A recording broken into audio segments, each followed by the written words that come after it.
live and direct from anywhere in the world. It's The Kelly Show with Dr. Kelly Mondesire. Hello and welcome back to The Kelly Show, real people with real stories in real time. And of course, I'm Dr. Kelly Mondesire, your host. And today we are wrapping up the month of transformation and reinvention. And I have a very, very special guest that agreed to come onto the show today, and it's an honor and privilege. And this man has not only mentored me, he's mentored thousands of people.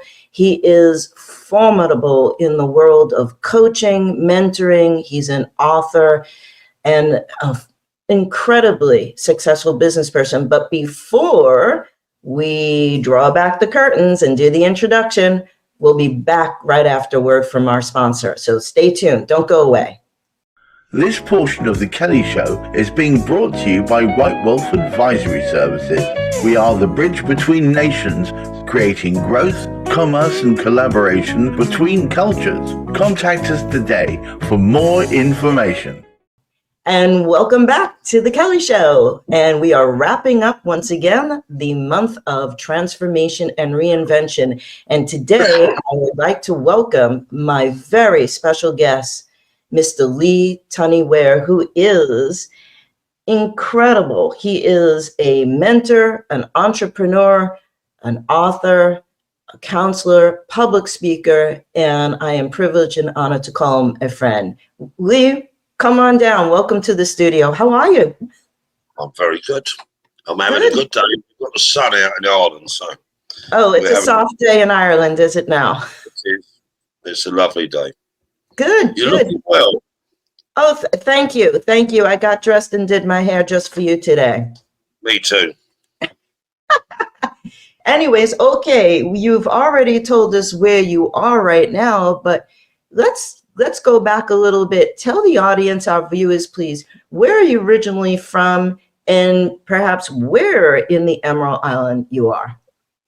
Very good. Originally, I was born in the UK. I've got the UK heritage, but my genetic breeding is Irish. And I spent the first 5 years of my life in Brighton in the UK, just above where the marina is at Sussex Square. And then we moved to Ireland approximately when I was five and a half, to the west of Ireland, to my mother's County Mayo, just down the road from where your family is, or your original. And we're in Westport, County Mayo, just outside Westport. We're at a place called Napa, which is about 3.5 miles from Westport town centre. So we're on the west coast of Ireland. So we're near enough the nearest people in Ireland to America. Oh, I don't know if that's a good thing or a bad thing, but next time I'm back to the motherland and I find the hotel where my grandmother worked, I'll be sure to knock on the door and pay you a house call. I know the hotel your grandmother worked in Swinford. I know the hotel. Is it still there? As far as I know, it's the one that, as far because it's the oldest hotel in the town. So I'm imagining, I'm drawing a cognitive association or assumption in my head. Yeah, it's the one at the top of the town, which is the Swinford. I think it's the Swinford Hotel, the Swinford Arms, something like that. All right. I have to check it out. So let's go back a little bit. You have an incredible story of transformation, reinvention, success. Could you share with our viewers a little bit about your childhood, your first business, and how you built a successful empire? And we have a few photos here that Garrett's put up. If you wouldn't mind talking about a little bit about your youth and your first business. Well, first business was at 12, but how, it's a long story, Kelly. I'll bring it down into bite size.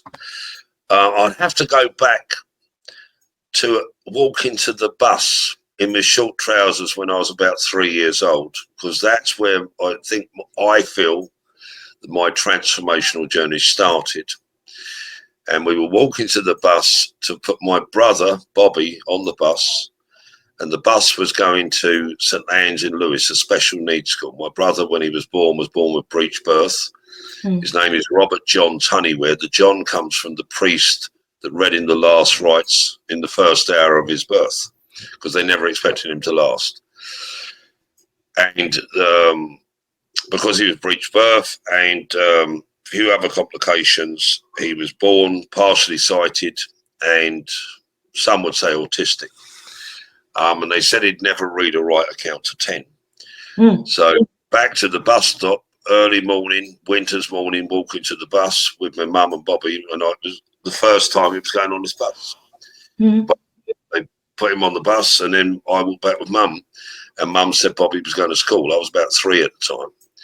Anyway, Bobby was at the school for a couple of months, and I remember a Sunday of my 4th birthday, and my nan came, my grandfather, and my nan gave me this red ball. So I remember this red ball. We had all these little knobbly bits on it, and I know it was a Sunday because my mum was doing a Sunday roast, and my mum didn't have any stuffing. And my nan and my granddad said they go to the shops and take Bobby with them. And my dad said to his dad, "Make sure you hold his hand." And my grandfather said, "I've got kids of my own, you know, Bob," because that was his father talking to him. And he said, "Yeah, you haven't got one that walks into streetlights." Yeah. So anyway, they went off to the shop, and as they went out the door, my mum said, "Bobby's getting worse." And my dad said, "I know." And my dad was self-employed, and on the Monday, Bobby didn't go to the school. And Bobby didn't go to the school ever again. And my dad sat him on the couch and said, "Bobby, what's 1 + 1? And Bobby didn't answer. And Bobby used to have like twiddling sticks, really. He used to have like a piece of stick, or it could be a piece of rolled up paper, and he'd bend it over like it used to look like a street lamp, like straight up and across like an L, and he'd make sounds and do that with it. He'd have his head down a bit, and he'd make car noises. And so my mum used to call it twiddling. And my dad said to him, got him to take his hand down from his face and put his thumb in his belt loop, and got him to rub his fingers together like that, keep him so his hand wasn't up here. And he's kept his hand down there, and he said to him, "What's 1 + 1, Bobby?" Bobby never said nothing. He said, 1 + 1 is 2, Bobby. And he must have said it a million times. And in the end, after about 2 weeks of saying, "What's 1 + 1?" Bobby said, "It's 2, Dad." Very good, Bobby. And you would think he asked it for the first time, and then he said to Bobby, "What's 2 + 2?" Bobby didn't answer. He said, 2 + 2 is 4, Bobby. 1 + 1? 2, Dad. Brilliant. And then before you know it, Bobby could add up. He can add up quicker than a calculator. He's like Rain Man. And when I was 5 years old, just coming up to 5, I started school in Helen School. We moved from Brighton to Lower Dicker, Howsham area in Sussex, only 7 or 8, 9 miles from Brighton. And I started school at Helen School, and Bobby went to school, a normal everyday school with me. So I learned transformation at a very early age, and I also learned when people put judgments on you, even if they're medical judgments, because they said he'd never read or write or count to 10 or have a normal life. Bobby has been a DJ, been on the radio, a relationship, lives in his own property, had a normal life. Now, he's still partially sighted. He can't see a hand in front of his face. And so I learned at a very young age. I've got severe dyslexia, so I didn't see the world or think the world. My granddad told me a story, my father's father, when I was about 10 or 11 years old, about in the war when there was rationing. He was talking about the war times and that and different things, showing me old pictures. And he said that in the World War II, they had ration books. And he told me what they were. You had a stamp in them, and you could go to the grocers and get your shopping. He said, but he said it was minimal, very basic stuff. So he said, but our street never went without chickens. So I said, how was that? He said, well, I used to hatch chickens out, in an incubator. And I said, what's an incubator? And he explained to me what an incubator was. And he said, why didn't you make one? So when I came, this was in the UK, we were over visiting. When I came back, I made an incubator. And I hatched out 6 ducks. And then I worked out, in a sense, that I could sell the ducks and I could sell chickens. So my first business was hatching out other people's ducks, turkeys, or chicken eggs. But if they wanted me to hatch out a dozen eggs, they had to give me 2 dozen. And they had to pay for 2 dozen eggs to go in the incubator. And I made an incubator that would hatch out I made it an incubator in the end. My first one hatched out 6. Then I upscaled to where I could hatch out 250. Let's go back to those 2 photos, Garrett, so we have an idea of what Lee was doing. That's a business about 10 years later, that one now. Really? Yeah, it was. I'm on about when I was 12. Wow. That one, I was about 23 there, I think. Wow. Was that your farm then? Yeah, it's one of my farms. I had 2 farms like that. That one had 7,000 birds, and I had another one about, that one's in Penhurst near Battle, and I had one in Chiddingly in East Sussex, and that had 17,000 birds. That one was only 18 acres there, but I had another farm in Chiddingly that had 38 acres. So how did you get from, say, 200 eggs, 1,000 eggs as a very, very young person to owning so many properties and successful businesses? What is it in your head? And share with our viewers who might want to start a business, but they just don't know how. They don't know how to manage a business plan. Did you have a business plan? What is inside of you that presented itself that gives you the clarity to expand and be so successful? For example, these farms themselves. Well, those ones there in the picture, I'll give you the story from beginning to end on that. I don't read very well, because I have dyslexia. So for the creation of that business, I was on a garage forecourt putting diesel in a truck. And while I was putting the diesel in the truck, this van pulled up. It was a white van, and on the side of it had the words Stonegate or Stone Gates, and it had a gate with a chicken on it. And in my head, I could not make sense of why it was called Stonegate. So I'm putting diesel in my truck. This guy across from me is putting diesel or petrol in his van, and I'm trying to work out, does it say Stonegates? Because I have dyslexia, see? Mm-hmm. And then obviously it can't be Stonegates, because, I mean, who would make a gate made out of stone? This was what was going through my head. Now, I had to ask him, because otherwise my head would keep running that, I've just got this bit. If it doesn't make sense to me, I have to keep making sense of it. So I said to him, does that say Stonegates? He said, yeah. I said, sorry for asking. I said, I have dyslexia. I said, what is it you do? Because now it says Stonegates, and I'm thinking they can't make gates out of stone. I said, what do you do? He said, we're egg suppliers for the main supermarkets. I said, all right. Who do you supply? He said, Tesco, Sainsbury's, Morrison's. I said, all right. So I said, where do you get your eggs from? He said, we buy them from suppliers. I said, such as? He said, well, smallhold farmers. He said that. I said, do you need any more eggs? And he said, yes. So I said, how many eggs do you want? How many eggs do you want? How many eggs do you need? And he said, as many as you've got. He said, there's a short supply of eggs. So I said, all right.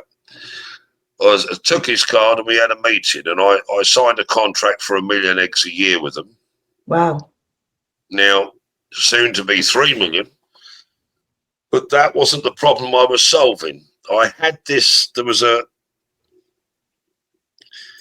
Prior to this business, I had a nurseries. So what I used to do was buy small holdings or land. There wouldn't be buildings on them half the time. I would buy land anywhere from, say, 10 acres upwards. And I would buy land with good road frontage. And I would buy land in premier areas, because there was a planning loophole, and whether it still stands today, called a Section 52. And as long as you could prove viability on greenbelt land, greenbelt means you can't build on it. Mm-hmm. Our agricultural land at the time was about £1,000 an acre.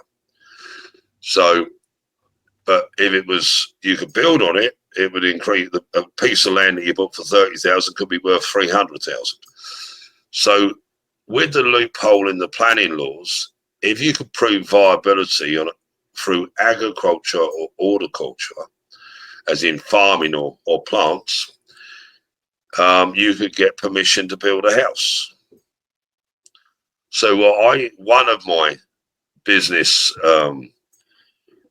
ideas was I would buy agricultural land, make it viable, and then put in for permission and build houses on it, or a house on it. And so to do that, I had to prove viability. Once I had the contract from the eggs, yeah, I could prove viability without, all I had to do, I had permission there to build a house. I had another one, 17,000 words, I had permission there to build a house. So I took an investment somewhere between, depending on the size of the unit, from 50,000 up to 150,000, and turned it into, say, 300,000 or 400,000, then I would just sell it. And I done loads of those small holdings. So the reason those chickens there, they're not the chickens I started out with. The chickens I started out with hatching other people's eggs. They would have half of what's hatched out. I had half of what's hatched out. And then I built up my own flock and then upgraded to an incubator of 2,500 eggs, which I built myself. And I used to hatch out turkeys, ducks, geese, seasonal sometimes. Then I started hatching out pheasants and mallard ducks and quail eggs for the gun clubs. So, and I built that up into a business. That was from when I was 12. At 14, I opened a riding school. From some of the money I earned from that, I bought a load of horses. I've always had a synergy with horses, and I opened my riding school at 14. I had 22 horses, all the tack, all come from doing the chickens. So I had the hatchery and the horses. And then at 17, when I was 17, I opened a mobile disco because my brother was interested in DJing. So I bought a van and bought equipment. And then I had a bit of a disruption. I was flying, and my mum and dad were sort of separate, but there was this big upheaval in my life that put me in an awkward position with my mum. Yeah, my mum thought that I'd let her down, or some might say betrayed her. I hadn't. Long story to that. So she told me, she threw me out of the house, but because where I had the incubator and that, and where I had the horses, was on my family's land. So I didn't own the land there. I had the privilege of the use of it. So I basically was out of business overnight, really, apart from the disco. But then my mum didn't want me, or Bobby and I, doing. I was in a bad place with her. She didn't. I was, and none of my own doing. It was more to do with my father. To put it in plain language, my father was having an affair. I knew about it for a number of years, and my dad kept using me as an alibi.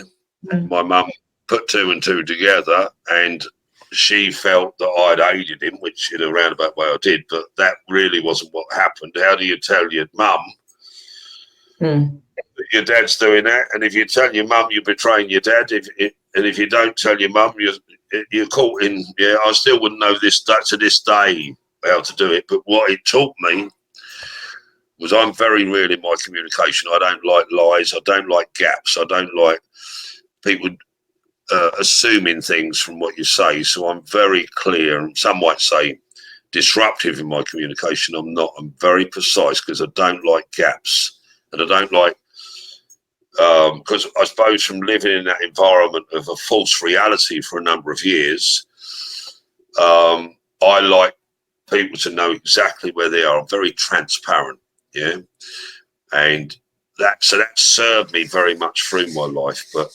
in the early part of my life, for probably about 4 years, but at 17, I ended up sleeping in a car. Wow. In a car park for about 3 months. No money, felt sorry for myself, obviously. And I suppose it was a down and out moment, really. And it was cold, lonely, you know what I mean, different things like that. And I was only probably, wasn't even 17 and a half, some might say 17 and a quarter. Once I copped on, within a few months, by the time my 18th birthday was, I went to the UK with nothing, basically. I near enough had to bunk the train to get to the UK. And by the time, my birthday's on April the 10th, on April the 11th, I bought my first house. Wow. Yeah. And so that 3 months or thereabouts, it seemed like forever. So really taught me a lot.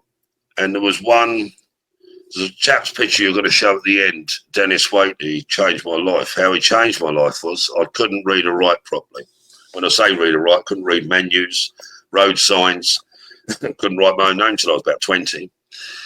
So the world that everybody's used to reading and whatever, I didn't understand that. So I came across a personal development tape by a chap called Dennis Waitley. It was 90 minutes long. And I used to play that over and over again. And a very clever guy. And I near enough knew the tape by heart. But there's one thing that I really took to heart was you can't work on the reverse of an idea. Yeah. Can you define that? Well, yeah, you can't have a plan B and a plan A. You're either fully committed or you're not. If you're not fully committed, you're working against yourself. The other bit in the tape, which I took really much to heart, was he told a story in there about a place, a suburban area where people lived, like white picket fences, green fields, good neighbours, called Someday Isle. And it's like a dreamland, yeah? So he talks about this, too many people live on Someday Isle. He made it sound street. Someday I will, someday I will, someday I will. And basically he said too many people are taking their future, they're putting their future on hold by saying someday I will. And basically in a nutshell, it's today is today. What are you going to do today to have the day, the week, the month, the year, the life you want? But if you always put today or what you want to feel today in the future, I'll work today, I'll get my education, I'll do this, I'll do that, you're always putting your personal needs on hold, then what happens is you're in someday I will, someday it'll happen, hopefully. Where his philosophy was you can't work a reverse on an idea. Either you're fully committed to having the life you want in the now as well as having the goals to have a better now. So when I went to the UK, I was just fully focused. I took everything out of my life that I had no distractions. I had nothing. A thought never entered my head that was incongruent with where I was going. I didn't know quite where I was going. But I had a very, it's amazing. I often think if my dad hadn't had the affair, I wouldn't have been successful. I was already successful, but I wouldn't have been as successful as I was because my mum, when my dad left, he basically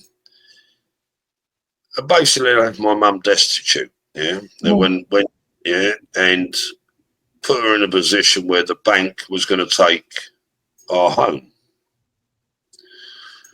And I don't know why he did that because he's a very wealthy guy, but he didn't leave my mum. He literally borrowed everything off of the place where we were, went to another country, left my mum to deal with it. And the bank basically come calling. And I think because I wanted to get back in the good books with my mum, yeah, and she wasn't doing it deliberately to me. It was just her reaction and her process. But I think part of me felt I was very guilty, but I didn't know what to do. And she wasn't talking to me, and I had a good relationship. So when she was having problems with the bank, I had a chat with the bank manager to see how we could resolve it. And bear in mind, I was only 17. Lucky enough, I knew the guy because in Ireland, everybody knows everybody. So he sort of put a plan together with me, and then I went on this success journey to make the money. didn't know at the time. I was too naive, I didn't have any concept that I couldn't make it. So I was very focused on keeping the bank away from my mum. And at the same time when I had that business there, that were probably around that time, I bought the place I grew up in. So I bought the bank out. And also gave my mum the market value of the property and said to her, you can live there for the rest of your life, which she did until she went to a nursing home. So when I bought the place here, I had 11 other places in the UK, but I think it was more, I was medicating myself, I think, because of guilt, shame, isolation. I just wanted to feel right, and I felt by putting everything right. I didn't know that then, as I've got a bit wiser and a bit, I suppose, what some might call knowing yourself. I would call it interpreting yourself. Once I realised, then it gave me a lot of, I suppose, it gave me a lot of understanding about life. So I was able to be successful. I think if that hadn't happened to me, I wouldn't have been as driven, because I wasn't driving or thriving for success. I wasn't ambitious of success. I was ambitious to put my mum in a position where she was safe. But to do that, I had to think of all these ideas, from flower stalls to, everything, cafes, plant hire shops, roofing company, building company, plumbing company, car dealership. I had multiple streams of income. Once I learned about a company called Nightingale Conan, who done audio programs. That was and Dennis Wade used to talk about your car being a university on wheels. So everywhere I went, and even when I still do it today, I listen to audio books. I'm always learning, always learning. My son come and asked me something recently about a building site that we've got, about buying it. And I said to him that I said, I'm not even having the conversations with you until you listen to that book.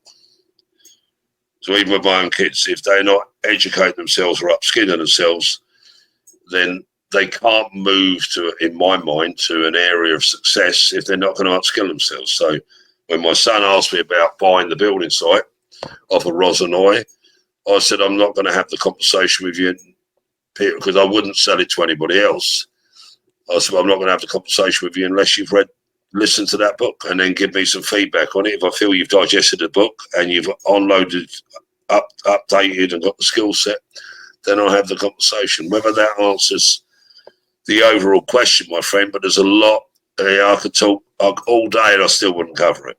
Well, I always enjoy listening to you speak and your pearls of wisdom that have come from experience. But let's segue to you mentoring your son. We have a graphic we're going to put up here where you then paid it forward, in a sense, to mentor other individuals and went into public speaking. Can you please tell us what's going on in these two photos, who this lovely young lady is, what is All Ireland Business Summit? Talk to us about the transcendence of going and transforming into an author, a public speaker, mentoring, and becoming an incredibly successful entrepreneur. If you could share with us, please.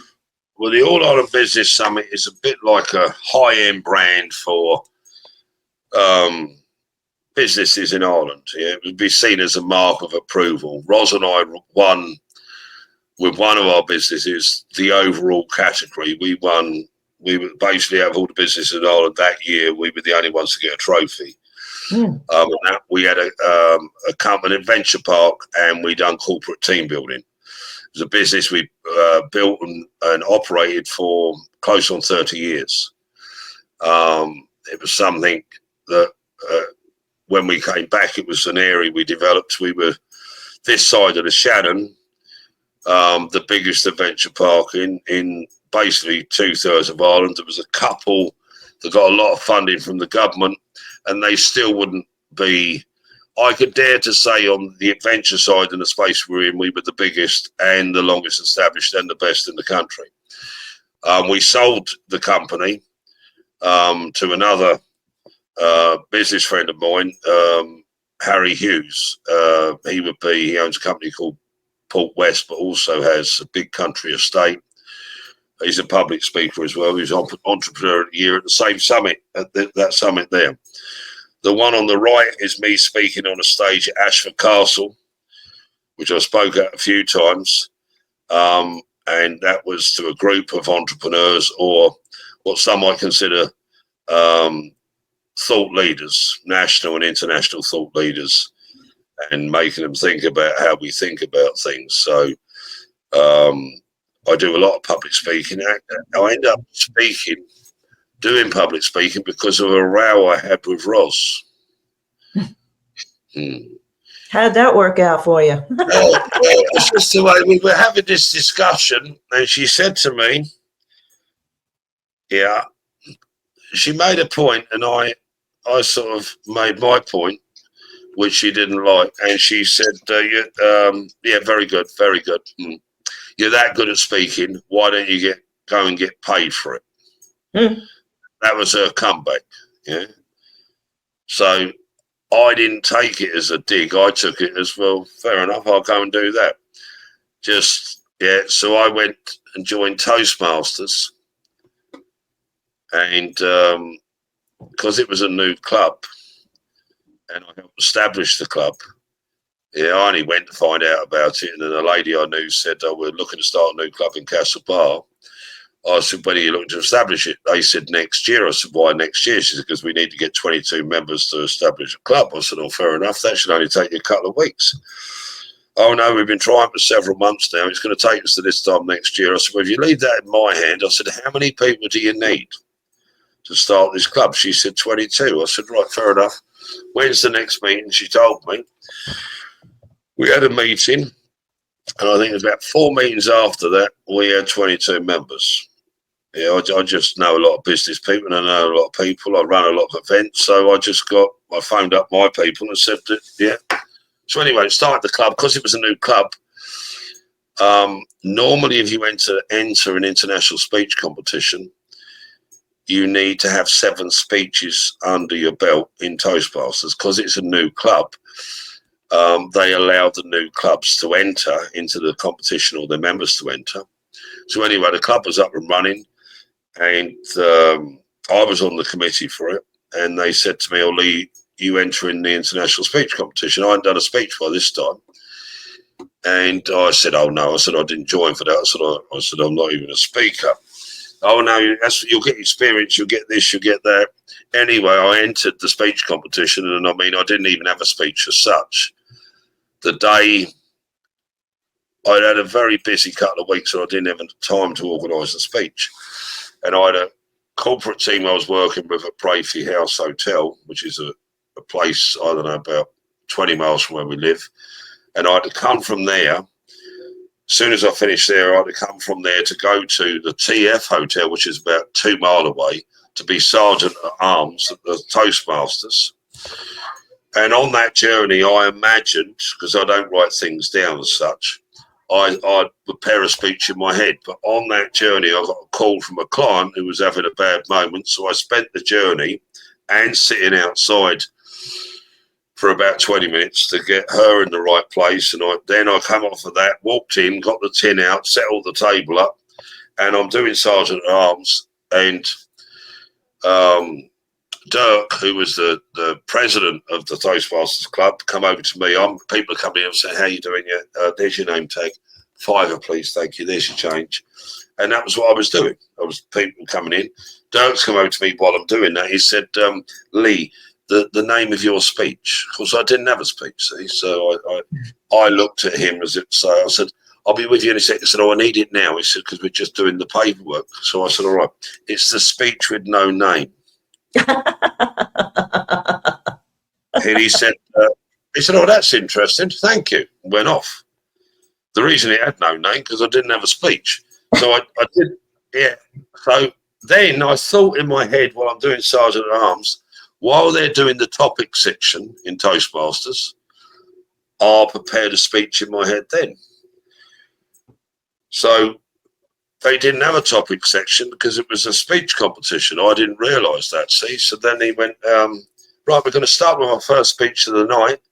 It's the speech with no name. Everybody, please welcome TUNNEY WARE. And I got up and I stood in front of everybody. I didn't have a speech.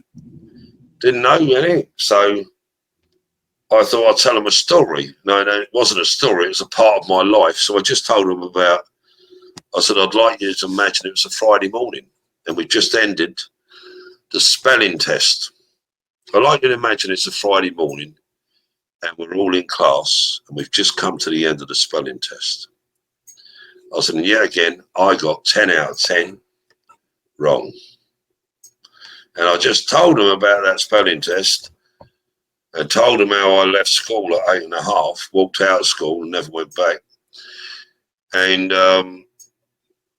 it was only a short story, and then I won the competition. Now, I thought I won the competition because I knew everybody in the club and I thought they felt sorry for me. And then we went to another club. Then I had to go every 2 weeks all around Ireland doing this speech. Not a different speech, the same speech. First time I'd done it, it was easy. I just told it. Second time, they're telling me what to take out, what to put in. And I'm thinking, yeah, now it's getting like work. I didn't change it much. They kept telling me to. I just kept it as it was because it was true. And I had to go to Galway. And I thought, I'll go to Galway. I got there early, see, because of traffic. Galway can be a nightmare. And I ended up there about an hour before everybody else. And I went in, they were setting up the room, and I said, you need any help? And I gave a bit of help. There was these 3 old ladies there, and I heard one of them say, where can you get coffee? I said, well, I'm going for a coffee now. Do you want one? And they said, yeah. So I ended up like being like a waiter. And one was a latte, one was a cappuccino. So I went out, got these coffees, paid for them, brought a tray back, said, there you go, there you go, there you go. And they want to pay me. I said, oh, no, don't worry about it. And then I won that one. And then I thought I won it because the 3 ladies were judges. I didn't realise that. They were complete strangers to me. So there was other judges, but I thought I won the speech then because then we went to go to Athlone. And there was... I said to a friend of mine, she said, oh, they're doing a workshop before you come. We get there early. I said, I ain't going to the workshop. She said, why's that? I said, I ain't going anywhere near there. I said, I'm going to go in, look at the room so I can see the layout, talk to the contest chair so I know what I've got to do and the time I'm speaking. Other than that, I said, I'm walking straight out of the room. I said, I ain't looking at anybody, talking to anybody, which is what I did. I went out and she said, why are you doing that? I said, because every time I go to these competitions, I don't know whether I'm winning because I'm good or I'm winning because I keep helping people to doing stuff and I'm winning because of reciprocity. So at Athlone, I'm sitting there and I'd already worked out who was first, who was second, who was third. And then they announced the results because whoever won at this competition was representing Ireland internationally. So I had like number 1 in my head. I never even had myself placed. And then he said they done it in reverse order. And number 3, yeah, it was my number 2. So I was thinking, well, how's that then? Who's number 2? Like, and then they mentioned number 2, who I had as winning. And I was thinking, well, number 1 then. They were the best 2 speeches, and it was me. So I won a competition. That was the only time I knew then that that my speech was worthy of winning. And then I went to the UK. I lost at the UK, but I got nervous then. I didn't, because I was a fish out of water. I had no clue what I was doing, telling a story. It's a true story. So it really wasn't a story. It was a page of my life. And it was real to me. And that's where I got into public speaking. I've always been a coach or a consultant or a mentor because I've always been good in business. Years ago, people used to be a bit more superstitious than they are today. And other business people used to come. I had one guy who lived down the road. He lived about 5 miles away. He used to come over on a Monday morning to rub me for luck. He used to Where did he rub you? On the shoulder or on the head. He was an older guy. And That's not so we were at an auction one day. And he was a superstitious guy. A lot of people in that time were, sort of thing. And he was talking badly about himself. And he had this car that had gone through the auction a couple of times. And he said, "Oh, that car's jinxed me like that." I said, "Yeah, you want to stop talking bad about." I said, "Bad about your luck like that." So what do you mean? He said, "I've had this car for about 3 weeks, so I can't get rid of it." And he said, "It's coming round again." He said, I'll give it away." I said, "I won't give it away." I said, "What it cost you?" And it was about 3,000 at the time. I'm going back a lot of years. I said, "Yeah, you need to have a different attitude." I said, "What's the out?" I said, "When you bought it, what was the outcome you wanted?" He said, "Well, I expected to make like a monkey on it. Monkey was like 500 quid. I said, "Well, why don't you stay with that thought? Why don't you commit to that?" Yeah, I said, "Rather than put yourself down than the car down." I said, "How's the car a jinx? You know what I mean?" So I said, "What's the outcome you want?" He said, "Well, I want to sell it for, I don't know, 3,500. He said, so I said, "Fair enough. Focus on that." And the car came through and it made 3,500. And he went, "You've changed my luck." Yeah. So the car was his jinx, which then I became his lucky charm. So every Monday morning, without fail, somewhere between 9 a.m. and 12 p.m., even if I was on holiday, I went, when I didn't go abroad in them days, I went to Arundel once on holiday. Now, Arundel, from where I lived at Bexhill, was about, I don't know, an hour and 40 minutes away. He drove all the way over on a Monday morning to rub. He used to rub my forehead or rub. He said I was better than Buddha, but it was his superstition. Yeah, he used to, because wasn't sure if to rub my belly, rub my shoulder, or rub my head. He found that when he rubbed my forehead, he was luckiest. You're lucky you didn't rub anything else. I know. Yeah, I wouldn't swing that way, Kelly. But and I had a few people who used to think I was extremely lucky, but I don't think I was extremely lucky. I was just extremely focused. I took everything out that was drama, and I just focused on the end game. And anything that got in the way of that, I never fought with it. Well, I want to go to, you did all this, you're still doing all this, and we have a slide Garrett's been waiting to put up here.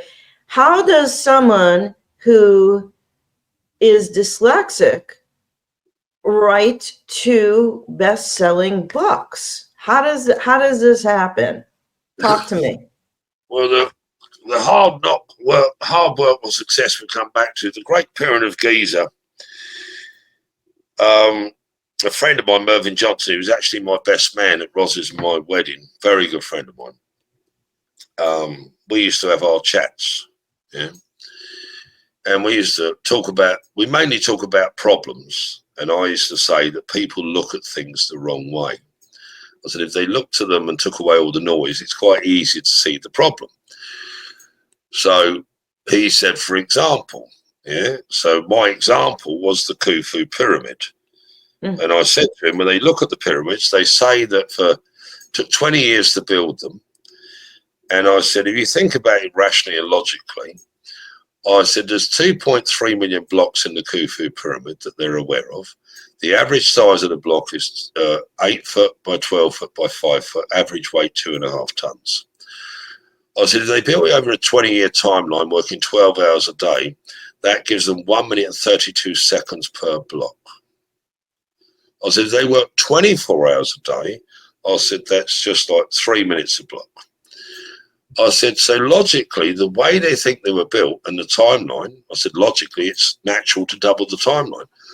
I said, would you believe it? You could take the build of the Khufu pyramid down to about 18 months with the right systems and process. So we discussed that, and he said, we've got to write this. So he wrote it. I dictated it. He typed it out, and that's how I wrote that one. The hard work, I've got the hard work or success here, this one, and it's not quite a thick book, as you can see, but that's 22 authors. That one. Yeah, it's a very good book.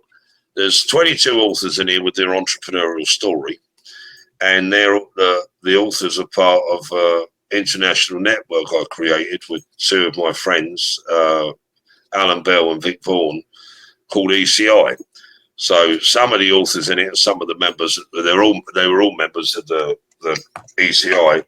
But it's a chapter. It's each story. There's a story in there, an entrepreneurial story, and it's not necessarily how they did X, but it's what made them an entrepreneur, as in not what they did to make them an entrepreneur, what happened to them, a bit like what happened to me.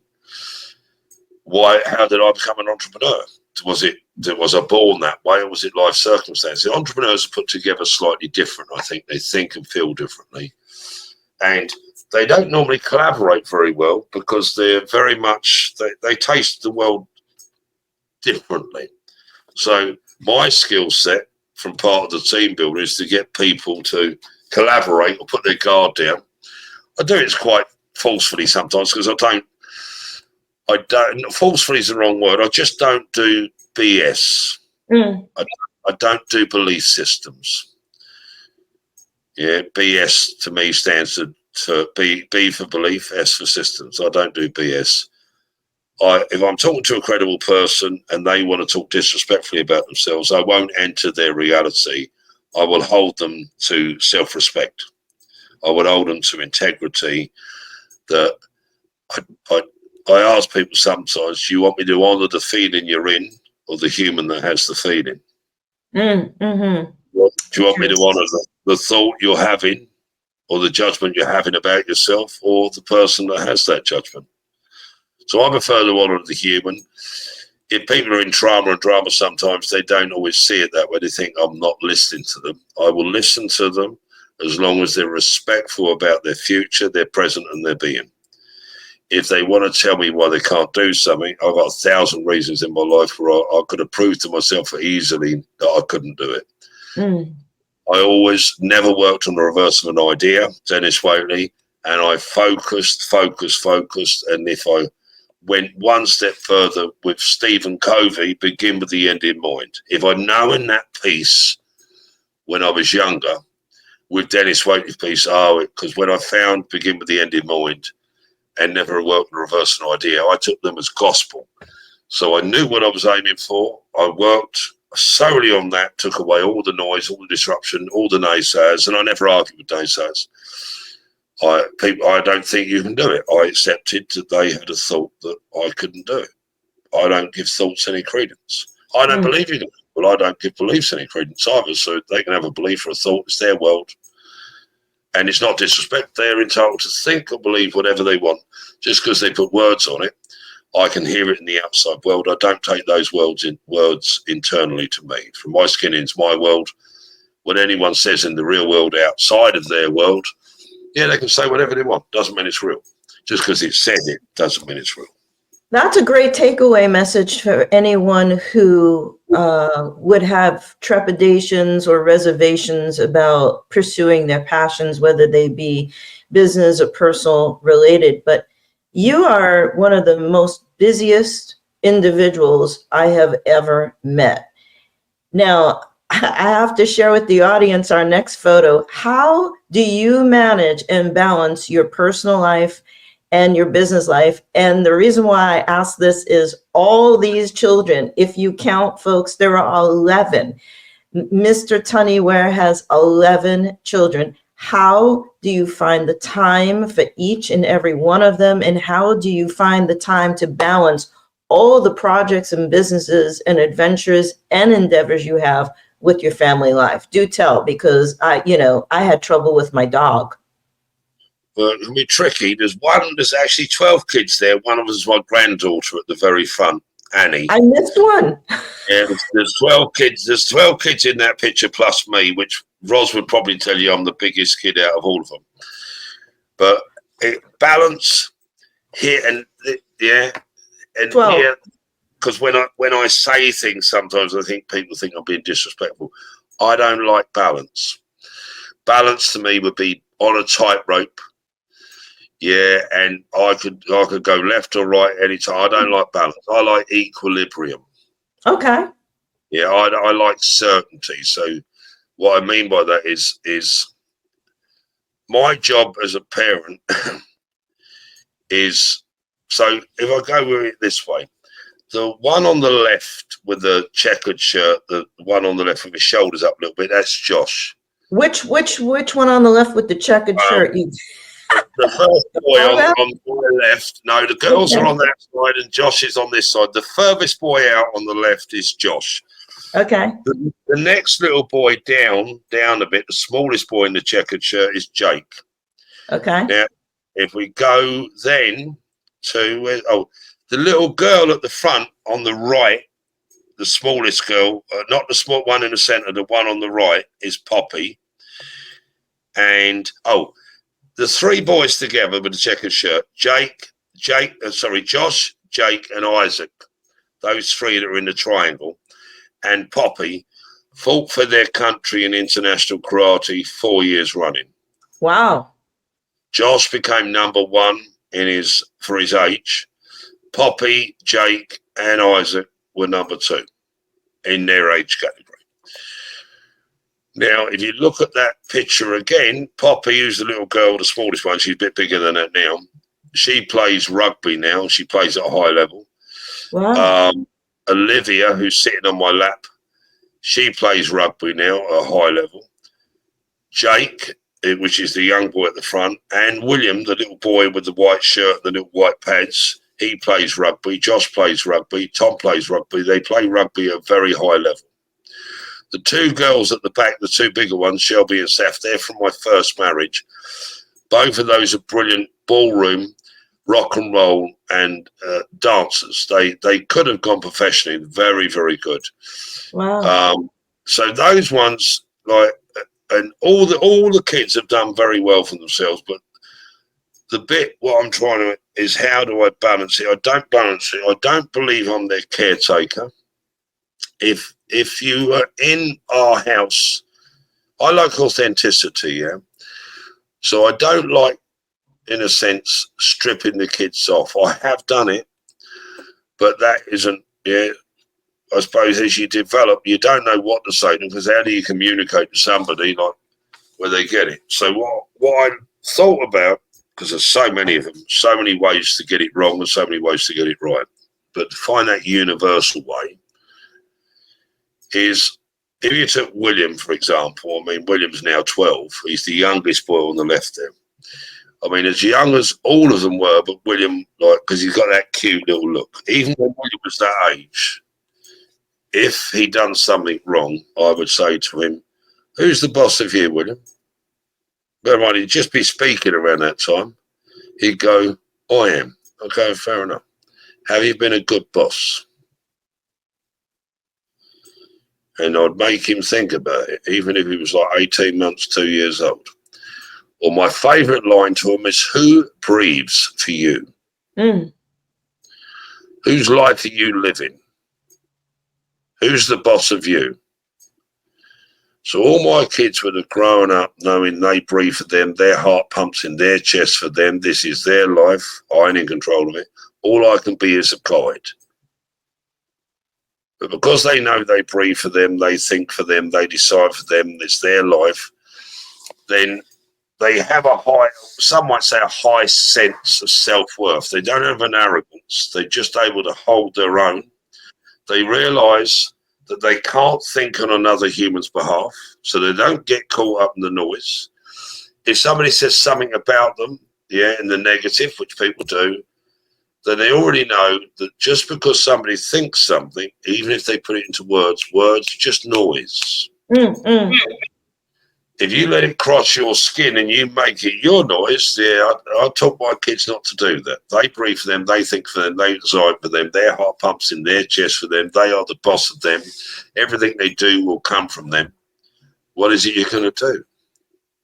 And then I don't think I can do that. Fair enough. Now I have the awareness that you have a thought that doesn't do that. What's more powerful, you or the thought? Well, the thought, that, brilliant. And it's that simple, really. Well, I believe, and what's belief? Belief is present to future.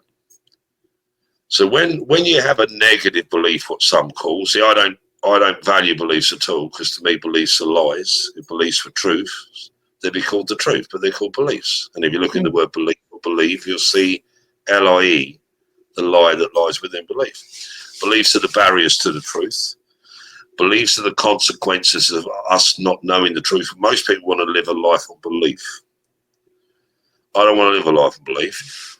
I don't need certainty. Certainty is future-based, safety is present.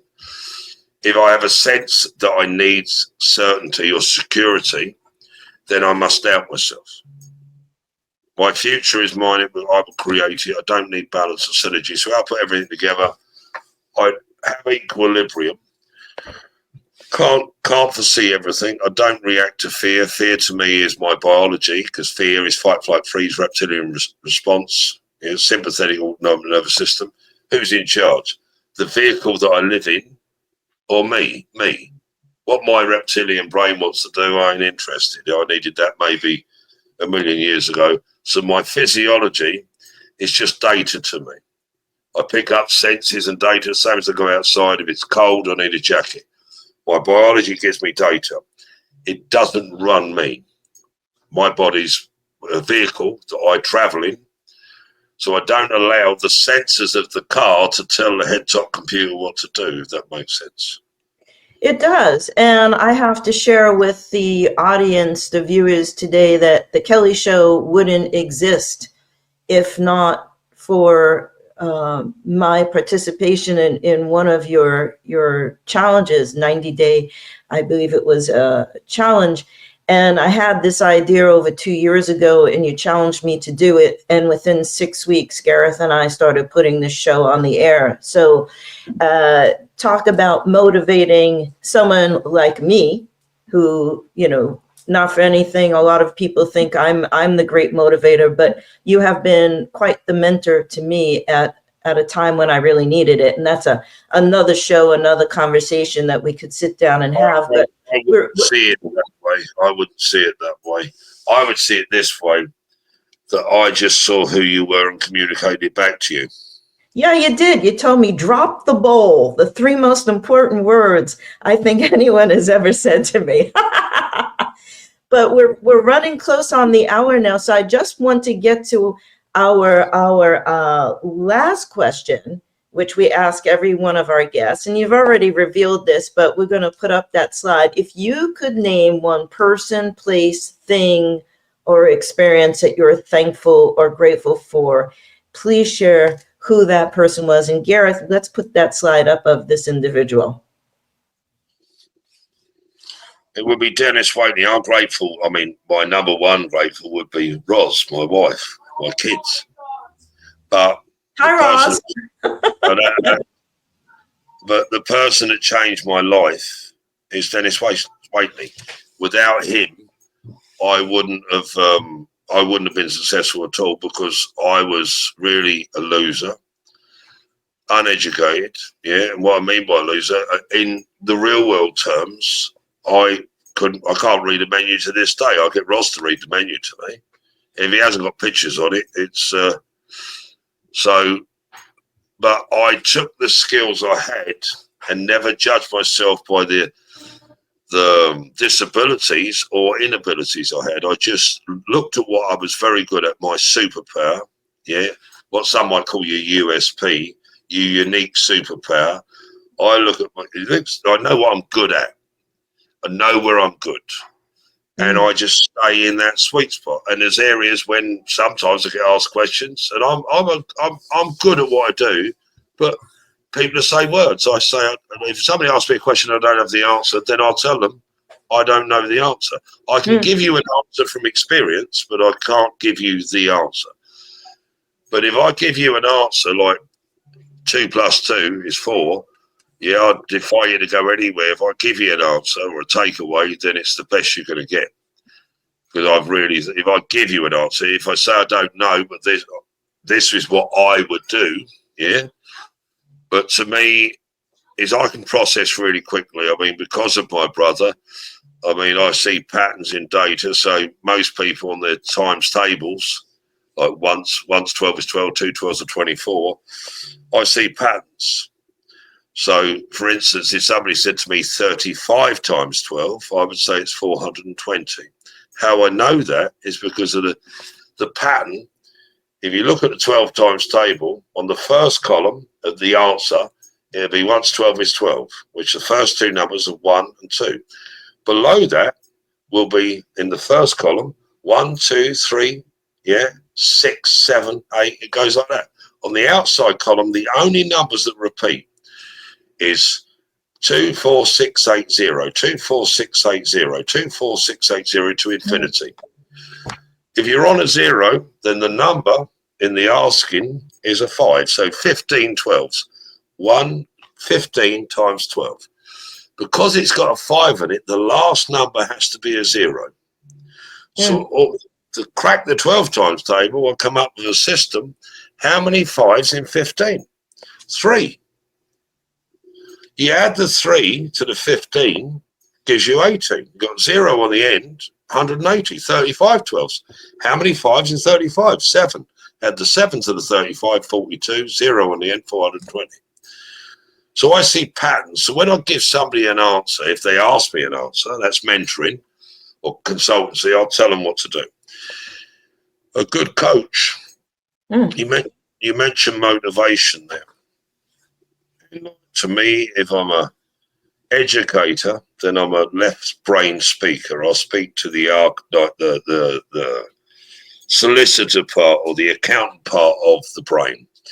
If I'm a visionary speaker, then I speak to the right, like the right side of the brain, the imagination. If I'm an empathetic speaker, I'll speak to the heart, the emotions.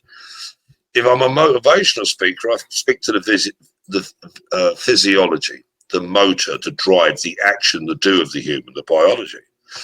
If I'm an inspirational speaker, I speak to the spirit. If I'm a transformational speaker, I speak to all 5 parts at the same time. So I don't think you needed motivation. Dennis Waitley gave me education. The bit I had in spades was I knew my feelings, and I knew how to separate my feelings from the outside world. The only disrupt I had with that was when I was like with my mum.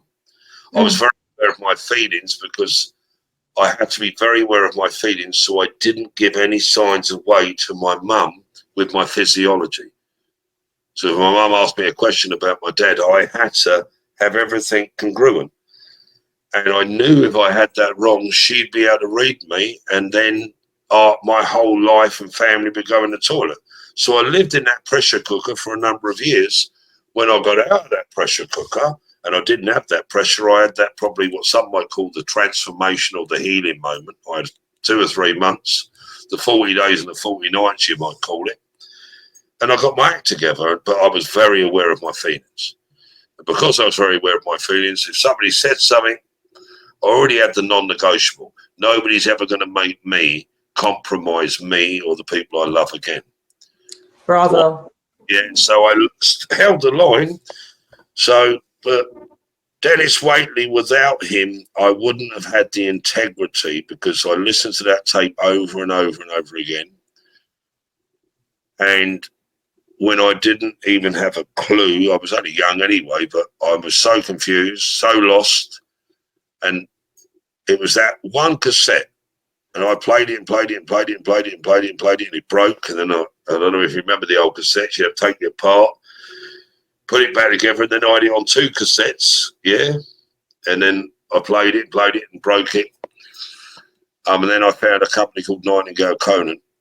And once I found that company, my life changed because I could download information quicker than anything.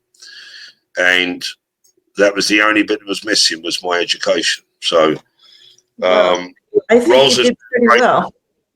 Well, yeah, I enjoy working with people now. I enjoy working with people that help others.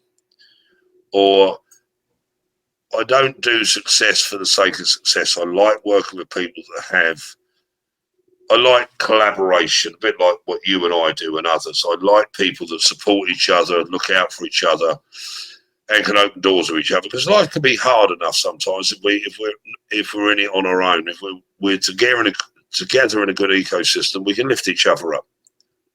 Here, here. Yeah. Well, we're going to take a break now for a word from our sponsor, but I hope everyone in the audience has been listening and replay this episode of The Kelly Show because you're getting some real incredible pearls of wisdom from Mr. Lee TUNNEY WARE. But we'll be right back after word from our sponsor. Don't go away. This portion of the show is brought to you by Many Purple Hats, MPH, Vroom! Get noticed online, stand out from the crowd, differentiate yourself from all that white noise. Vroom! Welcome back with my special guest, Mr. TUNNEY, who has graciously given us all a book's worth of pearls of wisdom for transformation, reinvention, and some motivational and inspirational words of wisdom. Thank you, Lee, so much for really, this has been an honor and a privilege, and we could go on for hours and hours. So you're just going to have to come back and we'll share more. But if anyone out there would like to reach out to TUNNEY, we have his beautiful headshot photo here and his contact information. Please reach out to him. He's available for, if I may say, public speaking, which he's very good at. And he does run several different networking events that are available on LinkedIn, and that's how we met. And I can't say enough about Mr. TUNNEY as my mentor, and he inspires me, and he always gives it to you straight, which I appreciate.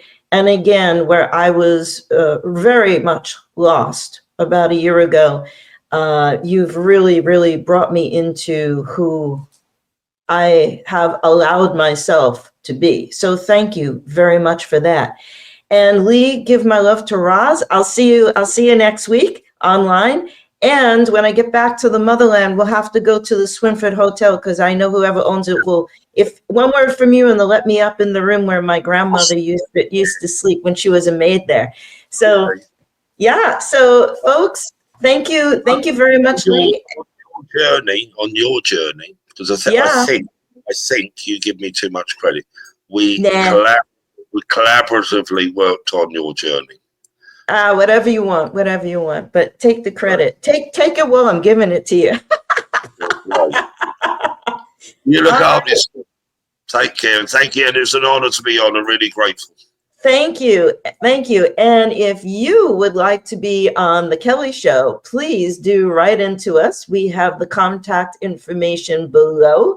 Send us your name, all your contact information, a bit about your story, but more importantly, why you would like to be on the Kelly Show.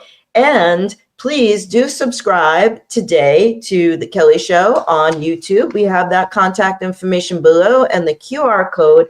And as we've wrapped up this special episode with TUNNEY, the month of transformation and reinvention, and I hope you'll replay this episode and share it, because folks, this was free. You didn't have to pay for it. You'd have to pay a lot of money to get TUNNEY to share his pearls of wisdom. So this was my gift to you and Lee's gift to you today. And next month, we will embark on the state of global education. So stay tuned, and Gareth, take it away.